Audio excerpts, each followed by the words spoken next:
seria não, é sistema urinário. A gente entra falando de sistema urinário, certo? Para depois entrar em endócrino. Eu acho que não, reprodução humana. E na frente A, eu queria saber aonde nós paramos, mais ou menos, onde a gente está na frente A. Porque eu estava revezando protozoários, deixa eu só dar uma vez. Protozoário acabou ou nós estamos começando? Acabou já. Acabei protozoário, tá, beleza, show de bola. Então ótimo, então a gente entra na frente B direto, se Deus quiser, só falar de excreção agora e depois de reprodução. Que ótimo, que bom. Vamos meter bronca então agora, eu vou disponibilizar para vocês material de sistema excretor para a gente começar a brincadeira de hoje. Alguma dúvida, alguma pergunta, alguma coisa que vocês queiram falar aí em relação à matéria da semana passada? Alguma curiosidade, alguma novidade? Estou à disposição para a gente trocar ideia antes da gente iniciar a aula. Tudo tranquilo? Por mim, sim. Beleza. Por mim também, está tranquilo. Por mim Show de também. bola.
Vamos lá então, pessoal. Vocês devem estar visualizando aí esse primeiro momento aí de excreção e osmorregulação, tá? E a gente começa então a falar desse tipo de sistema fundamental, sistema fisiológico fundamental aí para a manutenção do nosso organismo, já que ele tem como principal característica retirar substâncias indesejadas, retirar uma série de componentes do nosso corpo que são componentes que poderão estar caracterizando algum tipo de malefício. E dessa forma, então, a gente consegue tirar essas substâncias do nosso organismo a partir do momento que o sistema excretor passa a atuar, né? Então, para começar, é importante a gente ter alguns conceitos, né, bem definidos. Então, primeira coisa, o que é a excreção? Né? A excreção é a capacidade que não só nós, né, mas vários, porque na verdade a postura de vocês dá uma direcionada para o sistema excretor humano, né, mas a gente sabe que o processo de excreção ele se dá desde o organismo unicelular. Né? Então, organismos unicelulares apresentam um processo de excreção. Né? E a excreção é exatamente a liberação de substâncias, né, que são estranhas ao organismo. Né? Então, quando você toma, por exemplo, um medicamento, aquele medicamento ele tem que ser excretado porque ele é uma substância que não faz parte do organismo, então ele tem que ser liberado. Substâncias em excesso, né? Então, às vezes você pode estar ingerindo algum tipo de substância. É o caso, por exemplo, aí vitamina C. Às vezes você pode ter uma ingestão excessiva de vitamina C. Então, é uma substância que vai estar em excesso. essa substância em excesso, então, vai sair na urina. Além dos principais excretas, né, aqueles que realmente nós vamos estar produzindo, de fato, que são os excretas nitrogenados, amônia, ureia e ácido úrico, além do gás carbônico.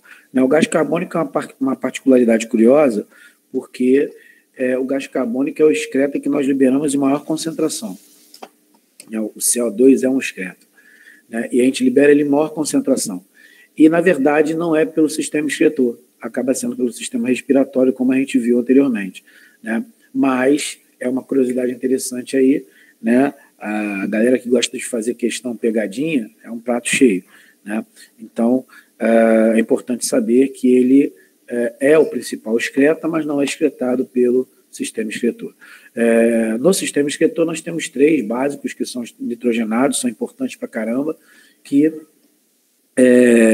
acabam sendo fundamentais para a gente poder entender a necessidade de um sistema excretor, porque todos esses 3 excretas apresentam um grau de toxicidade, né? Então, amônia, ureia e ácido úrico vão apresentar um grau de toxicidade, cada um deles, uns em maior proporção e outros em menor proporção, a gente vai explicar isso, mas é fundamental que você entenda. Então, esses são excretas, substâncias estranhas, substâncias em excesso, os excretas nitrogenados e gás carbônico. Tá? Bom, no processo de formação da urina, né, no processo de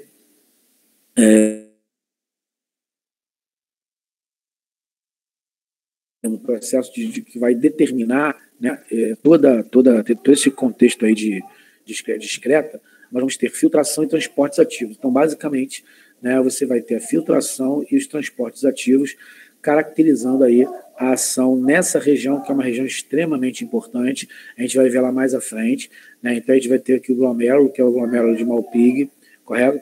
E a gente vai ter aqui a famosa cápsula de Bowman, certo? Nesse ponto aqui, a gente vai ter filtração, certo? E nós teremos reabsorção e também secreção de substâncias que vão ser liberadas na forma discreta. Mas na frente a gente vai ver isso melhor, né? O que é importante nesse primeiro momento é levar em consideração que esse processo de formação da urina está ligado à filtração, que é exclusiva dessa região aqui, e há outros processos de transporte ativo que vão acontecer ao longo dos chamados túbulos renais, que a gente vai ver mais à frente. Bom, outro aspecto importante que eu faço questão de falar aqui com vocês, de brincar aqui com vocês, é o que muitos acreditam, por exemplo, que as fezes são excretas, né? Nós podemos chamar as fezes de excrementos, mas não podemos chamar de excretas, né? Excretas são substâncias resultantes do metabolismo celular, tá? E as fezes são substâncias, são resíduos que não foram digeridos pelo processo digestivo. A gente já havia comentado isso lá na frente, quando eu falei de digestão com vocês. Então, excreção é diferente de defecação, né? Então, excreta não são fezes, jamais vai ser, correto? Então, excretas são restos do metabolismo, né? O resultado do metabolismo das células, certo? E esse resultado do metabolismo das células se expressa em substâncias como essas que eu acabei de falar com vocês e que serão liberadas, então. Tá? Bom, levando em consideração esses excretas nitrogenados que eu falei com você, nós vamos ter aqui, eu vou aumentar um pouco para a gente ver melhor, né? Subir um pouquinho para cá, para poder ter um aumento bacana aqui. Vai ficar um pouquinho desfocado, não tem problema não. Então, nesse caso aqui, o que a gente observa? A gente vai observar, né, da onde vem esses excretas nitrogenados que eu acabei de falar com vocês. Isso é importante. A maioria deles vai vir das proteínas, né? Então, esses excretas nitrogenados são oriundos do metabolismo proteico, mas também poderão ser oriundos do metabolismo de ácidos nucleicos, certo? Só um segundo.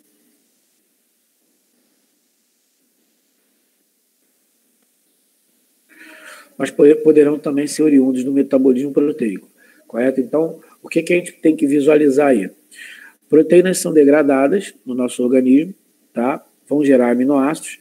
Esses aminoácidos vão liberar grupamento amina, né, desse aminoácido, né, o NH2, e esse NH2 pode dar origem à amônia, pode dar origem à ureia e pode dar origem a ácido úrico. Tá? Então, isso vai variar. E no caso dos ácidos nucleicos, esses ácidos nucleicos vão dar origem à base nitrogenada, né, e vão dar origem também a agrupamentos que formarão ácido úrico. Tá? Outro aspecto importante que vale a pena identificar aqui é que você percebe que existem animais sendo identificados. Né? Por que a gente vai ter esses animais sendo identificados? Por que eles são tão importantes? Pelo seguinte, quando eu falo da amônia, e daqui a pouco eu vou mostrar um esquema para vocês, eu estou falando do excreto nitrogenado que é mais tóxico. Tá? E em contrapartida, esse excreto nitrogenado, que é mais tóxico, ele também é o excreto nitrogenado que necessita da maior quantidade de água para poder ser liberado. Né? Então, ele é o mais solúvel em água. Né? Então, ele necessita de muita água para poder apresenta uma alta solubilidade. Então, para eu poder excretar amônia, eu necessito de muita água, correto? Bom, levando em consideração isso, eu praticamente só vou observar animais excretando amônia diretamente, amônia pura, tá, em ambientes aquáticos. E os peixes são os principais exemplos disso. Tá? Então, animais aquáticos, eles vão excretar amônia, e anota isso que é importante, eles serão chamados de amoniotélicos. Tá? Então, esses animais que excretam amônia, né, são animais aquáticos, tanto marinho quanto dulcícola, tá? E eles vão estar liberando, vão estar excretando amônia. Então, são chamados de amoniotélicos. Tá? Outro grupo de organismos é aquele grupo de organismos que vai estar excretando ureia. Né? E aí a gente pega os mamíferos de uma maneira geral. Né? A ureia ela é menos tóxica que a amônia e necessita de menos água para poder ser liberada. Então, ela é menos, apresenta uma solubilidade menor do que a amônia.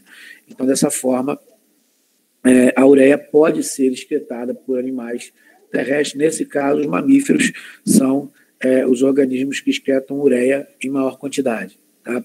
E, por último, eu tenho organismos que apresentam ovo de casca dura, né, ou chamado ovo amniótico, né, onde eu tenho como exemplo aí as aves, mas a gente tem que levar em consideração que os répteis também são exemplos desses organismos, e esses vão estar liberando ácido úrico. Né? Tem uma explicação para isso, por quê? Porque o ovo ele é hermeticamente fechado. O ovo só permite porosidade para poder passar oxigênio e CO2, passagem de gases. Tá? O que vai acontecer? A gema, né, ela vai ser todo o nutriente necessário para esse embrião poder se desenvolver. Só que quando esse embrião está se desenvolvendo, ele está metabolizando também. Então, ele produz excreta. E esse excreta não tem como sair. Então, esse excreta tem que ficar dentro do ovo. Então, para um excreta ficar dentro do ovo, ele tem que ter uma toxicidade muito baixa e que tem que ser pouco solúvel. Por quê? Porque, sendo pouco tóxico, ele não vai intoxicar o embrião que está ali dentro. E, sendo pouco solúvel, né, tendo uma solubilidade baixa, ele não vai roubar água do embrião que está ali também. Né? Então, dessa forma, esses organismos passam por um processo, assim, eu vou mostrar para vocês daqui a pouco, mecanismo assim, absurdo, que vai determinar a excreção de ácido úrico, a produção desse ácido úrico, para esse ácido úrico poder ser excretado. Então, eu tenho organismos que são chamados de amoniotélicos, porque liberam amônia em maior quantidade, a maioria dos organismos aquáticos, exemplo aí, os peixes. Nós temos organismos ureotélicos, que vão ser os mamíferos, né, e vão estar liberando a ureia, e nós vamos ter organismos uricotélicos, né, que são os animais que apresentam ovo de casca dura, correto? Como é o caso, por exemplo, de aves e de répteis, correto? Então, nesse caso aí eu tenho amoniotélicos, ureotélicos e uricotélicos, tá? Bom, vindo para cá para esse outro esquema, eu tenho uma representação aqui bem interessante com o gráfico, identificando para a gente o quanto de energia é necessário para poder transformar esses compostos, né? E da onde eles vão vir. correto? Então, aqui, ó, eu tenho esse gráfico aqui que mostra para mim a toxidez e a solubilidade, e aqui a energia e a necessidade para produzir essa energia, correto? Energia gasta e necessidade de produzir essa energia, tá? Bom, levando em consideração isso, eu percebo o seguinte, ó, a amônia, como eu falei, ela vai ter uma toxicidade muito alta, uma solubilidade também muito alta, tá?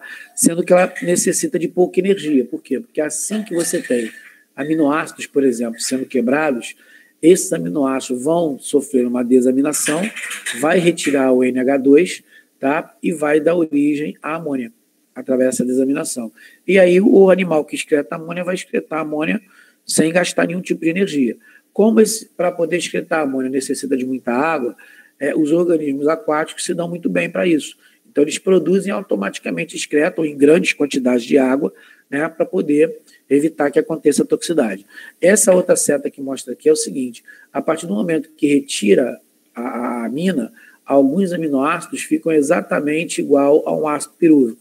Esse ácido pirúvico, então, vai entrar na mitocôndria e vai caracterizar a continuidade de respiração celular, vai gerar energia. Tá? Então, é por esse motivo que em algumas ocasiões você quebra aminoácidos. Tá? Da mesma maneira que a amônia ela entra aqui, dando origem obviamente, além de amônia, a ureia e, através de 15 passos diferentes, também o ácido úrico, certo? E aí, eu tenho a ureia sendo analisada aqui, ó, onde eu tenho uma toxidez já mais baixa, né, uma solubilidade também mais baixa, certo? Só que eu preciso de um gasto energético maior para poder converter a amônia em ureia. E aí entra o ciclo da ureia ou o ciclo da ornitina. Né? Esse ciclo da ureia, o ciclo da ornitina, ele está sendo demonstrado aqui para a gente. Esse ciclo ele vai ser fundamental para poder fazer com que aconteça essa conversão, né? Onde eu pego um composto que é extremamente tóxico e muito solúvel, né? E transformo ele num composto que é menos tóxico e também menos solúvel. E como é que vai acontecer isso? Nós vamos ter a presença de 3 aminoácidos não proteicos. Né? Na verdade, 2 aminoácidos não proteicos, a ornitina e a citrulina. A arginina é um aminoácido normal. E aí o que você observa? Eu tenho aqui o seguinte, ó, uma molécula de amônia, mais uma molécula de CO2, mais a ornitina com gasto de ATP, dá origem à citrulina. Tá vendo? Aqui vai acontecer, para isso tudo aqui se juntar, aconteceu uma síntese por desidratação, então libera água, tá? E eu formo a citrulina. Aí, mais uma vez, eu introduzo mais uma amônia com gasto de ATP na citrulina, vai ocorrer, então, para misturar essa galera aqui, uma síntese por desidratação, então perde a água, e aí dá origem à arginina. Essa arginina, então, vai sofrer uma degradação por hidrólise, ou seja, eu vou adicionar a água para poder quebrar essa arginina, dando origem à ornitina e à ureia, correto? E aí, a partir de 2 moléculas de amônia, eu consigo produzir uma molécula de ureia. Só que para essa brincadeira acontecer, eu gasto 2 moléculas de ATP, correto? Então,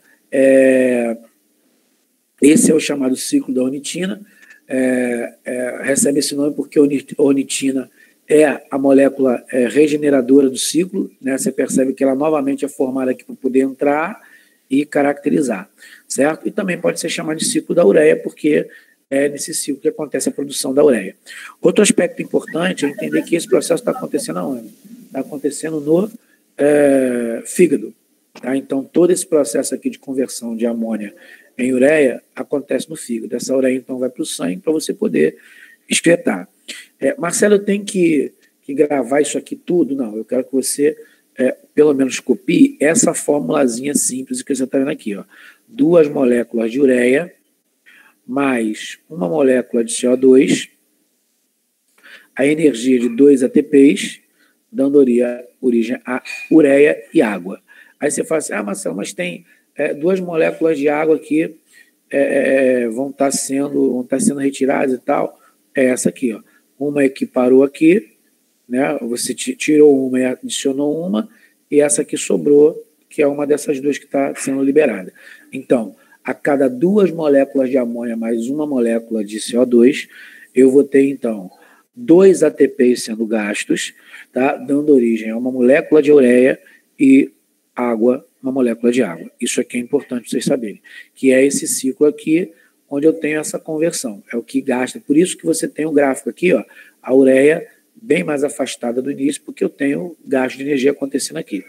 E quando eu venho para o ácido úrico, eu percebo o seguinte, que esse ácido úrico ele pode ser oriundo da amônia, pode se formar a partir da amônia, mas também pode se formar a partir de ácidos nucleicos, né? Então, os ácidos nucleicos, quando são quebrados, eles vão ter as suas bases nitrogenadas, né? E as bases nitrogenadas purinas, que é a adenina e a guanina, elas podem se transformar em ácido úrico. Então, a adenina e guanina, elas podem ter até um aspecto muito parecido, muito próximo, né? Não sei se vocês se lembram disso, mas a adenina e guanina, as purinas, elas apresentam 2 anéis carbônicos, né? E se assemelham muito ao ácido úrico, que também vai apresentar esses 2 anéis carbônicos. Então, é dessa forma que vai acontecer essa formação de ácido úrico a partir de nucleotídeos, correto? A partir do nucleotídeo, o processo é até bem simples, não se gasta tanta energia. O problema é você produzir ureia, ácido úrico, a partir da amônia. Então, quando ele mostra aqui 15 passos, né, são 15 reações químicas diferentes que vai acontecer para poder converter a amônia em ácido úrico. Então, eu gasto muita energia, né? Em contrapartida, a gente tem que botar na balança, né? Em contrapartida, eu tenho uma substância, um excreto nitrogenado, pouco tóxico, né? E que necessita de pouca solubilidade, né? Precisa de pouca água para poder ser excretado. Então, esse é um aspecto que a gente tem que levar em consideração aí. Certinho? Bom, alguma dúvida nesses gráficos? Alguma dúvida até aqui? Eu estou perdido um pouco no início ali, do aminoácido, aí foi para alanina, depois você falou o negócio de desaminação, eu fiquei perdido. Tá. Beleza. Então vamos lá. Voltando para cá, eu sei que as proteínas, quando são degradadas, dão origem a aminoácidos, correto? Então eu tenho aqui aminoácido. A alanina é um exemplo de aminoácido que ele está trazendo para você, né? Então a alanina é um aminoácido, tá? Um exemplo de aminoácido, certo? Onde essa alanina ela está sendo mostrada aqui sofrendo um processo de desaminação. Então, na desaminação, eu retiro o NH2, conforme você observa aqui, ó. Ele retira o grupamentamina. O fenômeno dá-se o nome de desaminação. Quando se retira a amina, essa amina facilmente se liga, porque ela vai ter uma ligação ociosa, né? Porque ela quebrou aqui, essa ligação vai ficar ociosa, e ela pode facilmente se ligar a um outro hidrogênio, dando origem a NH3, que é a amônia. Tá? Quando acontece essa desaminação, o que sobrou, dependendo do tipo de aminoácido, no exemplo da alanina, o que sobrou, né, vai dar origem a ácido pirúvico. O ácido pirúvico ele é extremamente importante no processo de respiração celular, porque ele vai entrar na estrutura do ciclo de Krebs, e lá no ciclo de Krebs ele vai produzir energia para poder fomentar e caracterizar a respiração celular, desencadear a respiração celular, correto? Então, dessa forma, eu tenho, então, a formação desse ácido pirúvico. Essa amônia entrou aqui, e aí eu vou ter a amônia sendo liberada por organismos aquáticos, né, no fenômeno, esse organismo chamado de amoniotélicos, né? Aqui eu vou ter a amônia passando pelo ciclo da ureia que eu comentei com vocês para poder gerar a ureia. Eu posso ter a amônia passando por 15 reações químicas diferentes para poder dar origem a ácido úrico nos organismos que são chamados de uricotélicos. Tá? No caso de nucleotídeos, vai sofrer degradação, as bases nitrogenadas purinas, no caso adenina e guanina, vão dar origem a ácido úrico para poderem ser excretados. Tranquilo? Show, entendi. Beleza? Bom, agora a gente vai dar um up aqui, vou passar por isso aqui, batido, para a gente poder entrar, né, seguindo mais ou menos o que a apostila faz, para a gente poder entrar falando de sistema excretor humano. Tá? Então, quando eu analiso esse sistema excretor humano, eu vou perceber, óbvio, né, a presença dos famosos rins, certo?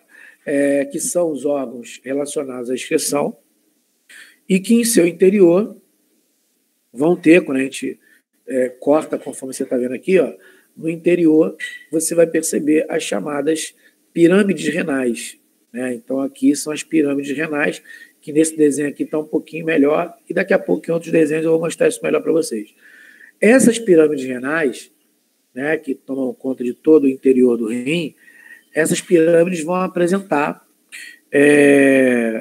na sua composição o que nós chamamos de unidade fisiológica da excreção, que são os néfrons, né? Então, em um único rim, a gente vai encontrar aí uma quantidade absurda de néfrons formando essas pirâmides renais e sendo fundamentais para o processo de excreção, né? Sendo singulares para o processo de excreção. Eu vou até melhorar um pouco essa imagem aqui, para a gente poder ver ela melhor, que é um rim realmente um corte, né? E se eu aumento ela aqui, fica melhor para a gente poder visualizar. Então você está vendo aqui, ó. Mas a pirâmide renal seria essa estrutura aqui, ó. Isso aqui é uma pirâmide renal, isso aqui é uma pirâmide renal, aqui eu tenho outra pirâmide renal, né? Então, essa estrutura que você vai observar repleta de essa região aqui é a medula do rim, é a medula renal, tá? E essa parte aqui, ó, que tem uma textura um pouco diferente, vai ser o córtex renal, tá? Então a gente consegue também dividir o rim nessas duas regiões. Vindo aqui para poder analisar o sistema excretor de uma maneira mais geral, né? Aqui eu tenho uma visão do rim externa, né? Tem alguns rins aqui, né? Sendo visualizados externamente, tá? E aqui eu tenho o sistema excretor como um todo, correto? Então, nesse sistema excretor aqui, a gente vai visualizar que existem os rins, como eu tinha comentado com vocês.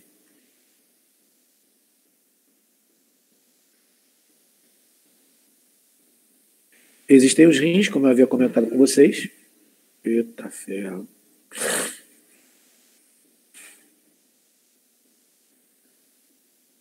Tá?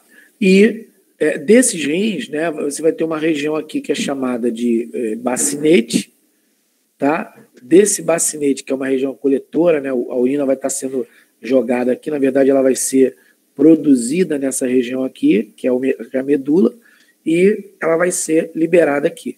Desse bacinete, que ainda está na parte interna, vai gerar o ureter, que vai descer, conforme você está vendo aqui.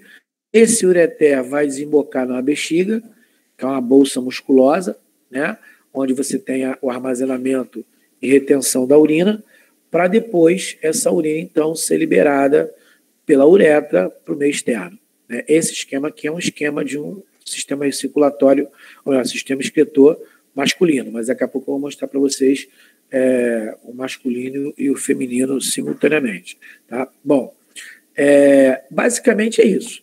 Então, o rim vai ser formado, o sistema excretor vai ser formado pelo rim, bacinete, ureter, bexiga, uretra, meio externo. Então, basicamente isso. É claro que você vai ter os vasos sanguíneos, né?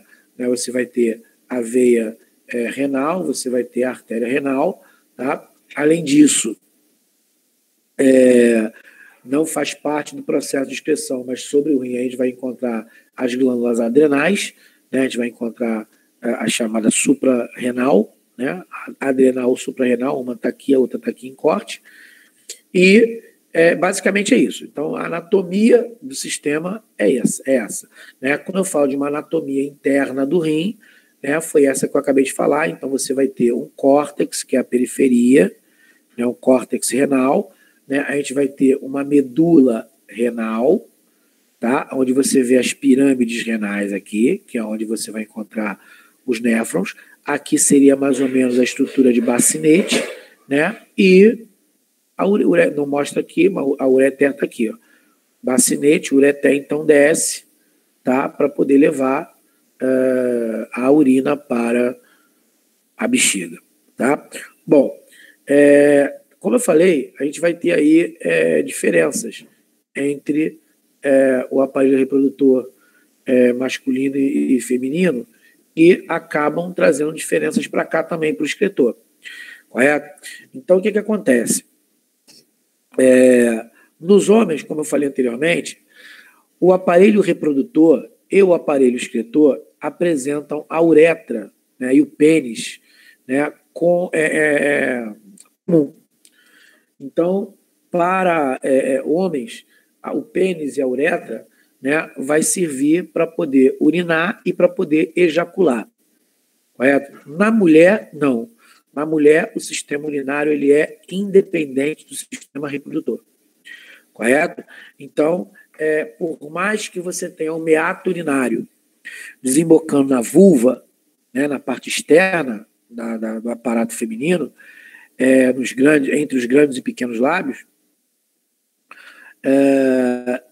não existe nenhuma comunicação direta.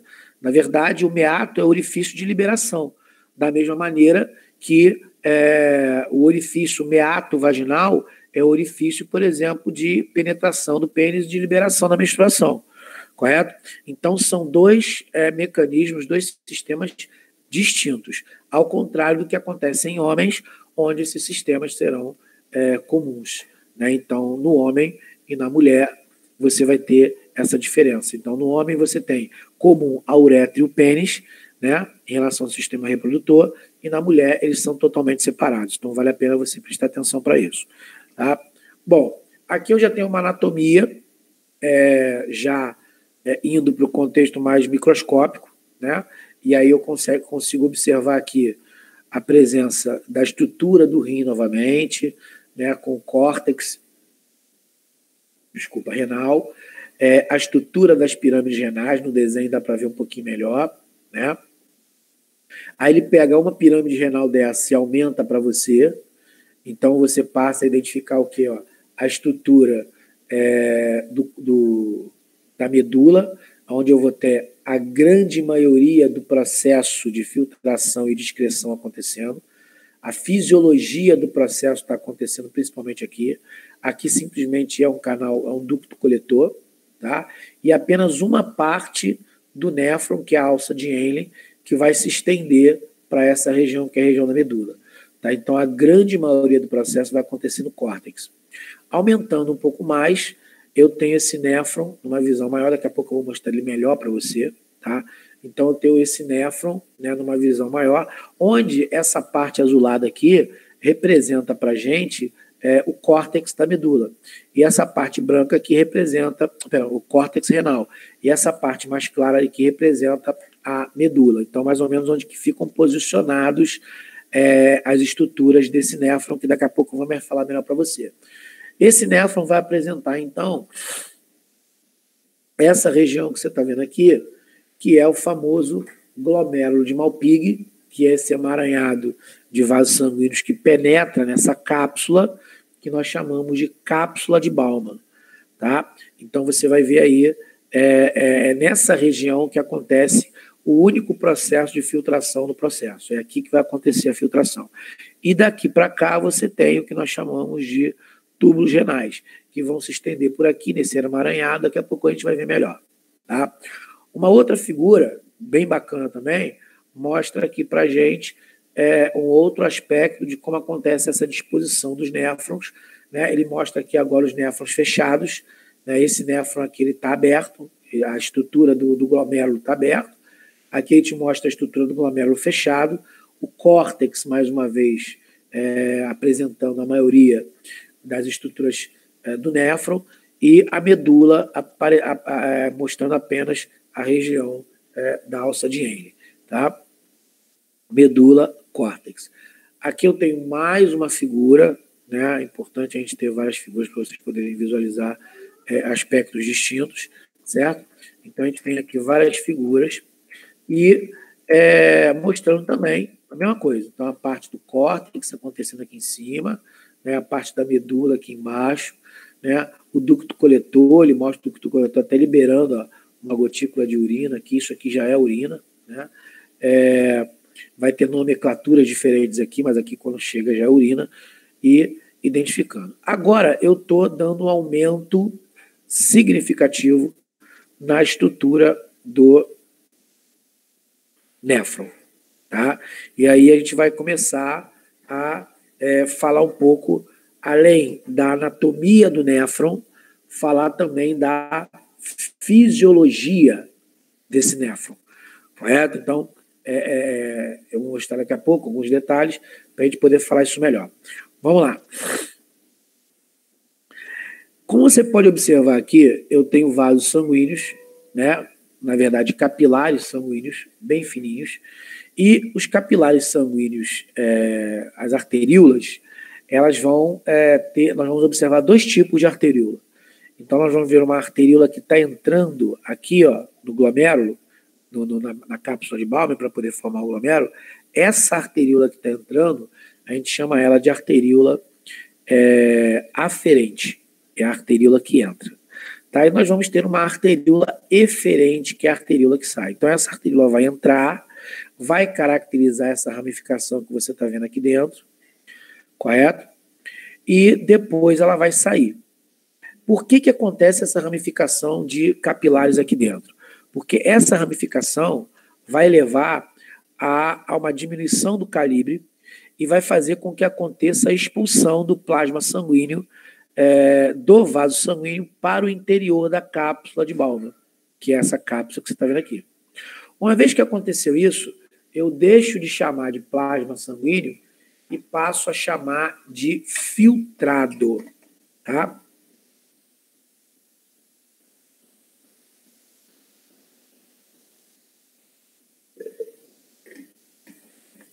Desculpa aí, galera, mas deu sede. Vamos lá. Então, o que vai acontecer? Mais uma vez, eu tenho uma arteríola aferente que vai entrar, vai se ramificar, dando origem à estrutura do glomérulo de Malpighi, tá? E depois ela sai numa arteríola eferente, certo? E você percebe que essa arteríola eferente, ela vem e se ramifica novamente por aqui, ó, tá? E depois gera um capilar venoso para poder gerar uma vênula, né? Voltando aqui, então, eu tenho o plasma sanguíneo sendo jogado aqui. Esse plasma que foi jogado aqui, ele passa a ser chamado de filtrado e passa a circular, a percorrer essa região aqui, que são a região dos túbulos renais. Tudo isso aqui eu posso chamar de túbulo renal. Tudo isso. Tudo isso aqui é túbulo renal. Só que eles vão apresentar também, segundo suas regiões, designações. Então, esse túbulo que está saindo daqui, tá, e está próximo ao glomérulo, e é todo contorcido, ele é chamado de túbulo contorcido proximal, porque ele está próximo ao glomérulo. Então, ele vem, ó, o túbulo contorcido proximal passa por aqui, vem por aqui, desce, e aí afina. Quando ele afina, ele forma o que a gente chama de alça de Henle, ou alça de Henle, tá? Essa alça, ela vai ter aspectos importantes no processo fisiológico. Agora eu estou falando só da anatomia, mas vai ter aspectos importantes no contexto fisiológico, tá? E aí eu vou ter essa alça fazendo essa voltinha aqui e novamente engrossando. Quando ela engrossa, eu já deixo de ter um túbulo contorcido proximal, eu já deixo de ter uma alça de Henle e passo a ter um outro túbulo contorcido. Só que esse outro túbulo contorcido, agora, ele é um túbulo contorcido que está distante do glomérulo. Então, ele é um túbulo contorcido distal. Esse túbulo contorcido distal, então, vem, né, como o próprio nome diz, ele é contorcido, ele se contorce todo por aqui e tal, e desemboca em um ducto coletor, que é esse que você está vendo aqui e que você via nessa figura aqui, ó, é o ducto coletor. Ele vai desembocar, ó, do ducto coletor. Analisando as outras figuras, então aqui, ó, glomérulo, cápsula de Bowman, túbulo contorcido proximal, alça de Henle, vem aqui embaixo, túbulo contorcido distal, vem por aqui, ducto coletor. Né? Se eu vier para cá, ó, mesma coisa, ó, glomérulo, cápsula de Bowman, túbulo contorcido proximal, alça de Henle, túbulo contorcido distal, tá? E, ó, vem aqui, ducto coletor. Então, sempre segue esse mesmo padrão. Todos os glomérulos, né, todos eles vão seguir o mesmo padrão, vão seguir a mesma coisa. Tá? Bom, até aqui você pode voltar alguma... lá naquela figura só para eu tirar um print? Fala um pouquinho mais alto. Você pode voltar naquela outra figura só para eu tirar um print rapidinho? Essa figura aqui? Essa. Tá. Tranquilo? Foi, obrigado. Beleza. Bom, até aqui alguma pergunta sobre essa anatomia do néfron, né, sobre a importante função do néfron, sobre saber que ele é a unidade fisiológica da excreção, é nele, no contexto microscópico, que vai estar acontecendo todo o processo de filtração, de excreção, de secreção de substância. Alguma pergunta, alguma dúvida? Tranquilo? Dúvidas, meus queridos? Perguntas? Galera aí vão participar. Deixa eu ver se tem alguma coisa que porventura eu esteja deixando de passar aqui para vocês. Pelo menos até o momento não.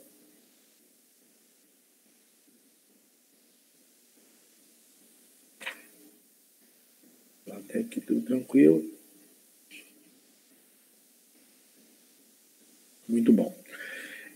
Então é o seguinte. Agora vamos começar a falar da fisiologia, né? A parte que é mais importante, que é a fisiologia. Então o que você tem que botar na cabeça aqui? O seguinte, quando esse plasma cai aqui e passa a ser chamado de filtrado, ele cai aqui com tudo que estava nele. Praticamente as únicas coisas que não caem junto ali são os elementos figurados, hemácias, os leucócitos, as plaquetas. Isso não vai cair aqui. Né? É importante até que não caia, porque uma indicação que existe algum tipo de anomalia no sistema urinário, no sistema excretor, é a presença de células do sangue, por exemplo. Né? Se você tem célula do sangue na urina, é porque você está tendo algum tipo de hemorragia. Alguma coisa errada está acontecendo. Em algum momento ali desse percurso, né, é importante entender que em algum momento de todo esse percurso, né, vai estar acontecendo. Que pode, às vezes, o cara está urinando sangue, mas não provavelmente pode não ser alguma coisa no rim, pode ser alguma coisa, principalmente se for um homem, né, pode ser alguma coisa no sistema reprodutor, por exemplo, pode ser alguma coisa na bexiga e assim por diante. Tá? Mas vamos lá.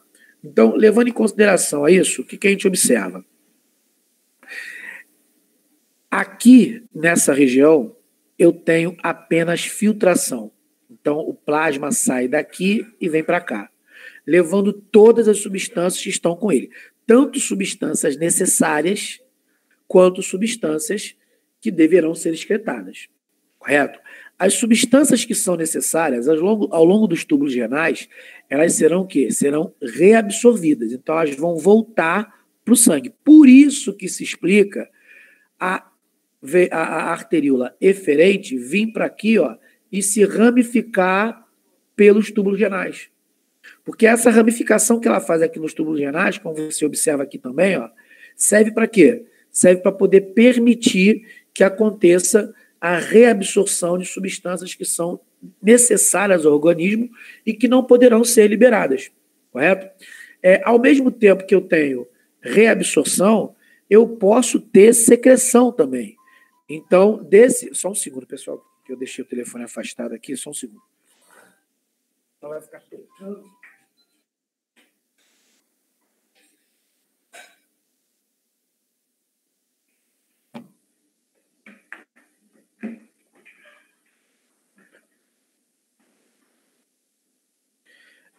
E aí, o que acontece?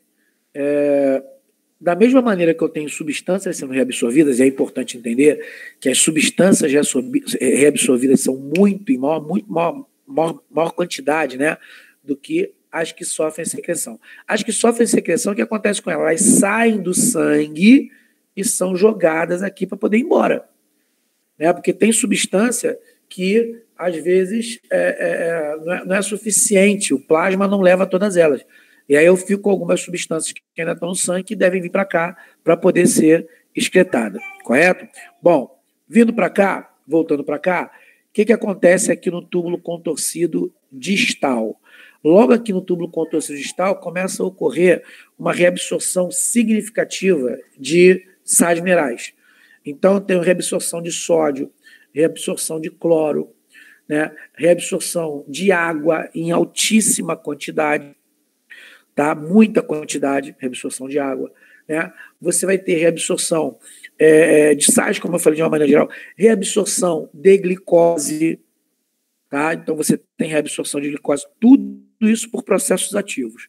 Tá? Então tu vai ter aí uma gama, uma quantidade de substâncias sendo reabsorvidas assim de maneira absurda. E a água. Conforme ele desce para cá, para a alça de Henle, aqui na alça de Henle você tem uma potencialização da reabsorção de sais. Então, sódio e cloro acabam sendo muito mais reabsorvidos por aqui e também água. E aí tem um detalhe importante que você tem que prestar atenção, muito importante, por sinal, que é o seguinte. Conforme você tem a reabsorção acontecendo, ou seja, as substâncias saindo do filtrado e indo para o sangue, esse sangue passa a cada momento da circulação do plasma, ou melhor, do filtrado, pelo túbulo renal, esse sangue fica cada vez mais concentrado e o túbulo renal fica cada vez menos concentrado. E isso potencializa a osmolaridade, ou seja, você, a cada momento que vai acontecendo esse percurso aqui, você tem sempre uma potencialização da reabsorção de água. Então, eu posso, por exemplo, dizer para você que a reabsorção de água nesse ponto aqui, ela é menor do que nesse ponto aqui. Por quê? Porque nesse ponto aqui você tem um aumento significativo da concentração do sangue, tá? Porque já estou no túbulo contorcido distal, e eu tenho uma potencialização da reabsorção de água, correto? Então, recapitulando, acontece a filtração aqui, eu tenho plasma vindo para cá, esse plasma passa a ser chamado de filtrado, esse filtrado passa a percorrer aqui em contato com esses capilares que estão ramificados de sangue, e com esse contato começa a ocorrer reabsorção, principalmente de cloro, sódio, água, glicose, nucleotídeos, substâncias de uma maneira geral. Quando chega na alça de Henle, que afina aqui, aumenta, potencializa principalmente a reabsorção de sais, tá? Principalmente sódio e cloro. E quando chega aqui no túbulo contorcido distal, vai acontecer alguns detalhes fundamentais e importantes desse fenômeno fisiológico, tá? Que é o seguinte. No túbulo contorcido distal, nós vamos ter a reabsorção ainda acontecendo, né? Mas eu tenho dois hormônios extremamente importantes atuando nessa região. Um dos hormônios é produzido no hipotálamo, armazenado pela neurohipófise e secretado por essa neurohipófise, que é o ADH, hormônio antidiurético. O hormônio antidiurético, então, ele é produzido lá no hipotálamo, armazenado na hipófise, secretado por ela, tá? E vai atuar aqui no túbulo contorcido distal. Atuando aqui no túbulo contorcido distal, o que a gente passa a observar? Eu passo a ter um aumento da permeabilidade dos túbulos em relação à água. Por isso que o hormônio é antidiurético. Tá? Ele vai aumentar a permeabilidade do túbulo à água, permitindo que a água seja reabsorvida de maneira ainda maior do que estava acontecendo até o momento. Correto? Então, daí o motivo de eu ter o nome de antidiurético, porque se eu retiro a água, se eu reabsorvo a água aqui, a água que fica para a urina é melhor. Então, a quantidade de urina vai ser menor. Então, por isso que ele é o hormônio antidiurético. Além de eu ter o hormônio antidiurético atuando aqui, nós vamos ter também o hormônio conhecido como aldosterona. A aldosterona já é produzida no local bem mais próximo do rim, que é a adrenal, que é a glândula suprarrenal. A aldosterona ela vai ser produzida no córtex da suprarrenal e vai ser liberado para poder atuar aqui também no túbulo contorcido distal. Beleza. Como que ele atua, Marcelo? A aldosterona ela vai aumentar a permeabilidade do túbulo renal em relação ao sódio. Tá? Por isso que a aldosterona ela também é conhecida como vasopressina, certo? Porque a aldosterona ela acaba sendo fundamental para poder desencadear, por exemplo, processos de hipertensão, hipertensos. Por quê? Porque ela reabsorve sódio. Ela aumenta a reabsorção de sódio e, ao mesmo tempo, ela determina a secreção de potássio. Então, uma das primeiras substâncias a serem secretadas aí é o potássio, para poder ser liberado. Então, ele vai reabsorver o sódio e vai desencadear a secreção do potássio. Só que aí tem um negócio interessante, que é o seguinte. Eu não falei que esse processo de osmolaridade, esse aumento da osmose, não acontece porque você tem, a cada momento do túbulo renal, um aumento de concentração devido à reabsorção. Eu estou falando de um hormônio que está aumentando a reabsorção de sódio. Consequentemente, ele está aumentando ainda mais a concentração desse sangue aí. E aí, indiretamente, eu posso dizer que a aldosterona também auxilia na reabsorção de água. Né? Se você percebeu, o contexto prioritário nesse processo fisiológico é reabsorver água.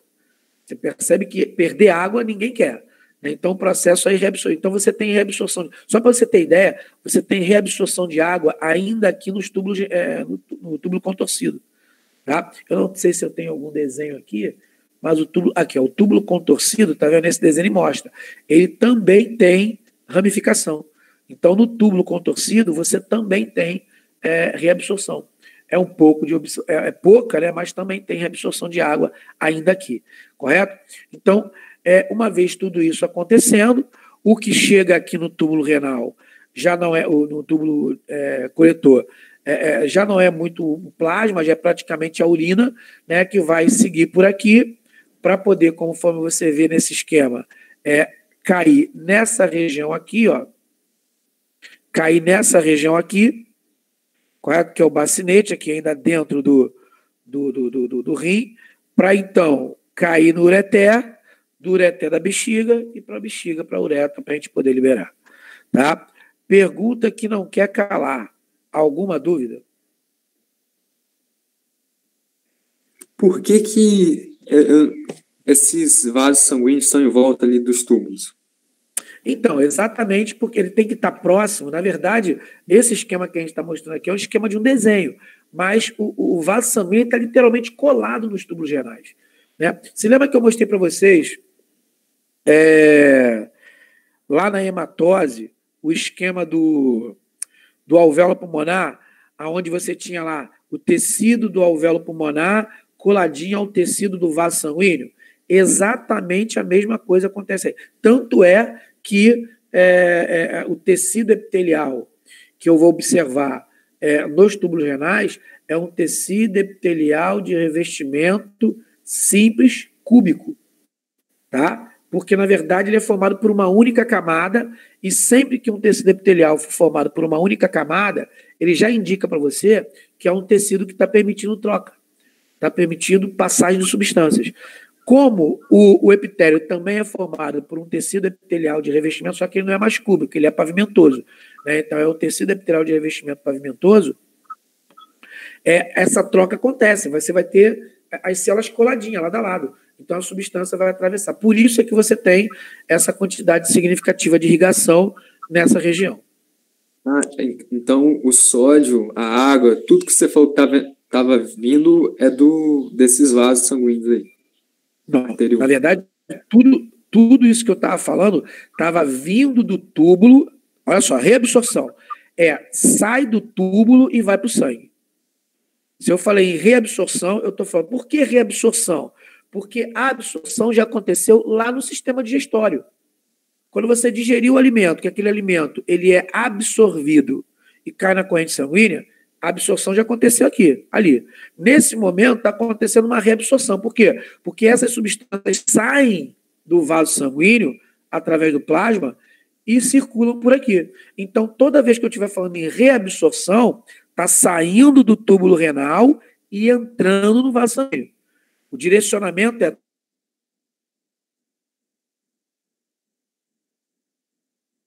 túbulo renal, vai capilar.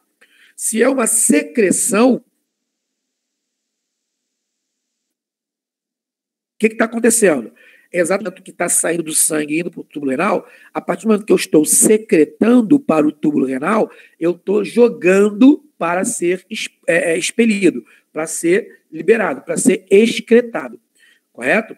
Então, essa figura aqui mostra muito bem isso. Ó. Aqui, ó.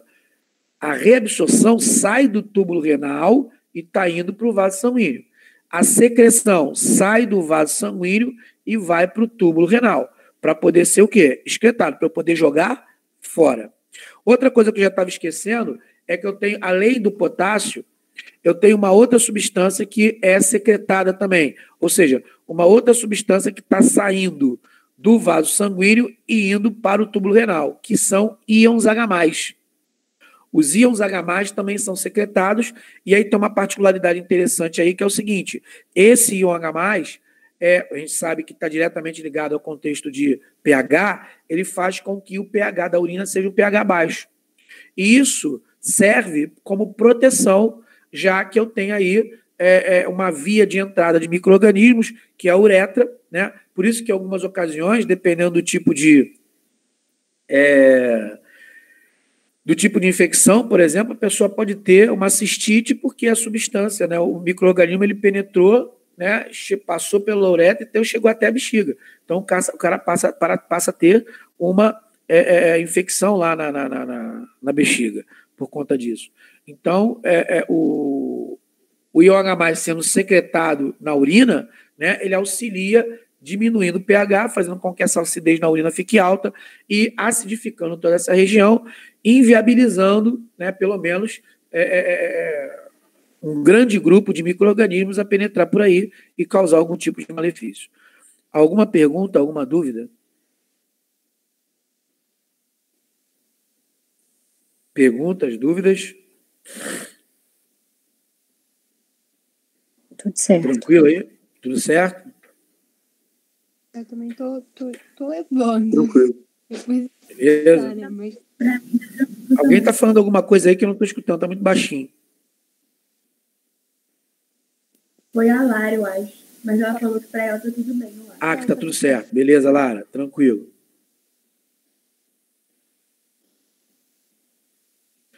Eu queria que, porque isso aqui eu não tenho, isso que eu vou falar para vocês aqui, eu não tenho no meu material, mas tem na apostila de vocês. Se possível, quem puder ter a apostila aí, abrir a apostila na página 66, tá?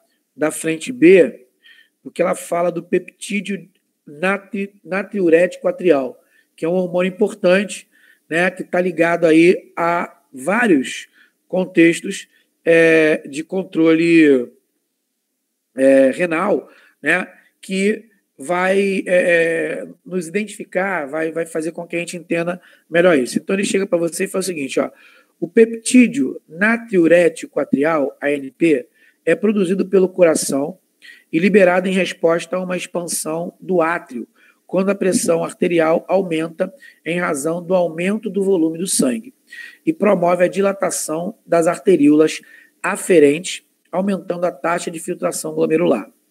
Além de inibir a reabsorção do sódio e da água pelos túbulos renais, também inibe a secreção de aldosterona pelas suprarrenais e a liberação de renina.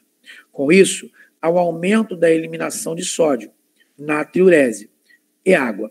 Portanto, a ANP age de forma antagônica ao sistema renina-angiotensina, promovendo aumento da excreção urinária, redução do volume sanguíneo e da pressão arterial, que então volta ao normal. O que ele quer dizer aqui é o seguinte: o ANP, ele é um hormônio que ele vai auxiliar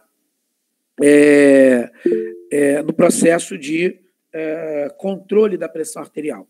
Então, como ele diz, ele vai estar sendo produzido no coração, e ele é produzido no coração quando, lá no coração, percebe que o volume desse sangue está alto. Se o volume do sangue está alto, quer dizer que a concentração desse sangue está alta. Obviamente, a pressão também vai estar.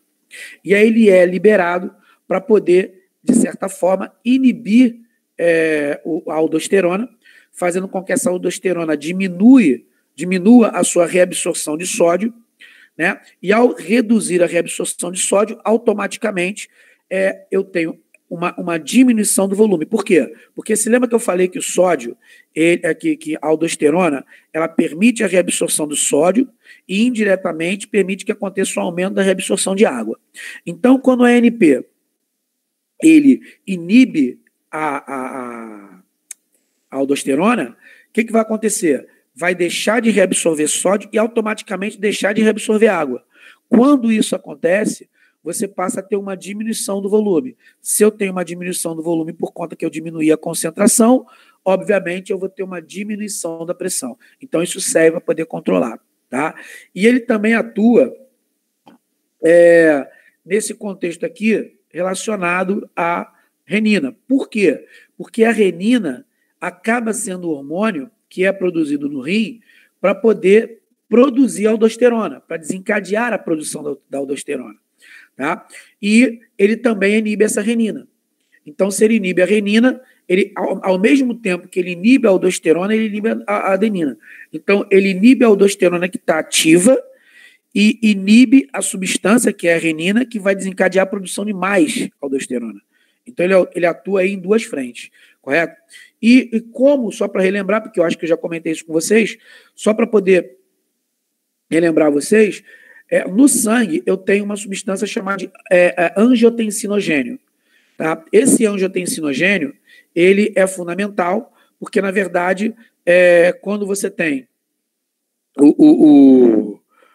a concentração baixa no sangue, né, quando a pressão está baixa, o angiotensinogênio sofre a ação da renina. Essa renina, então, dá origem à angiotensina, perdão. Essa angiotensina atua lá no córtex da suprarrenal e desencadeia a produção de aldosterona. Quando isso acontece, essa aldosterona, então, vai desencadear a reabsorção de sódio e assim por diante. Então, recapitulando mais ou menos isso que eu estou falando, tá? Num contexto onde a pressão está normal ou num contexto onde a pressão está baixa, o que vai acontecer? No rim, isso é percebido, tá? E nessa região do rim onde que isso é percebido, onde percebe-se essa pressão baixa ou uma pressão normal, a renina é produzida. Essa renina, então, atua sobre angiotensina, ou melhor, angiotensinogênio, que é uma substância produzida pelo fígado.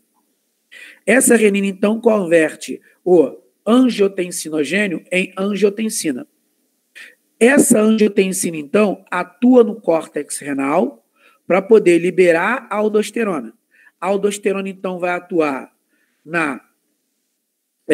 no túbulo contorcido distal, aumentando a permeabilidade ao sódio e fazendo com que aconteça a reabsorção de sódio e, indiretamente, a reabsorção de água. E aí, o que vai acontecer? Você vai ter um aumento da pressão. Aumentou a pressão, eu tenho o quê? Por isso que é um controle, literalmente um feedback, é controle. Aumentando a pressão, o que vai acontecer? Essa pressão alta passa a ser identificada pelo átrio lá no coração. E aí, lá no átrio, você vai ter a liberação do ANP. O que o ANP vai fazer? O ANP ele vai atuar inibindo a aldosterona e inibindo a renina. Ele inibe a aldosterona que já está ativa e inibe a renina que produziria mais aldosterona. Conclusão, diminuindo a concentração de aldosterona, eu deixo de reabsorver sódio, eu deixo de reabsorver água e eu passo a ter uma diminuição da pressão. Então, é mais ou menos o feedback que acontece, levando em consideração isso. Alguma pergunta, alguma dúvida sobre isso? É um pouquinho... Você pode repetir o que inibe a aldosterona? Dúvida, estou na área aí. Fala aí. Campelo, Oi. Você falou que o que inibe a aldosterona? Você pode repetir? Então, o que vai inibir a aldosterona, tá? E também a renina, é o ANP, que é esse hormônio que você vê aqui, ó. Tem um nome complexo aqui, ó. Peptídeo natriurético atrial. O hormônio peptídeo natriurético atrial, que é produzido lá no átrio, né, numa região conhecida como mácula, ele identifica que o sangue está com um volume maior. Se ele está com um volume maior, é porque ele está com uma concentração maior, correto? E aí o que vai acontecer? Esse ANP, esse peptídeo natriurético atrial, vai fazer o quê? Ele vai inibir tanto a aldosterona quanto a renina. A renina é o hormônio que ativa a produção de aldosterona. Então, ele não produz mais aldosterona. E o ANP também atua na aldosterona que já foi produzida e que está ativa, também inibindo ela.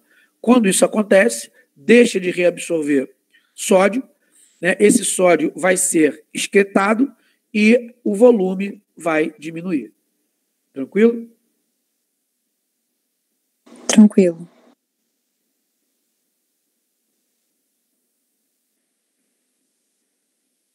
Mais alguma pergunta, galera? Todo mundo entendeu isso?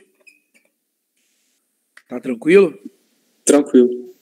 Tá tranquilo. Beleza. Bom, então, graças ao Senhor Jesus, fechamos o capítulo,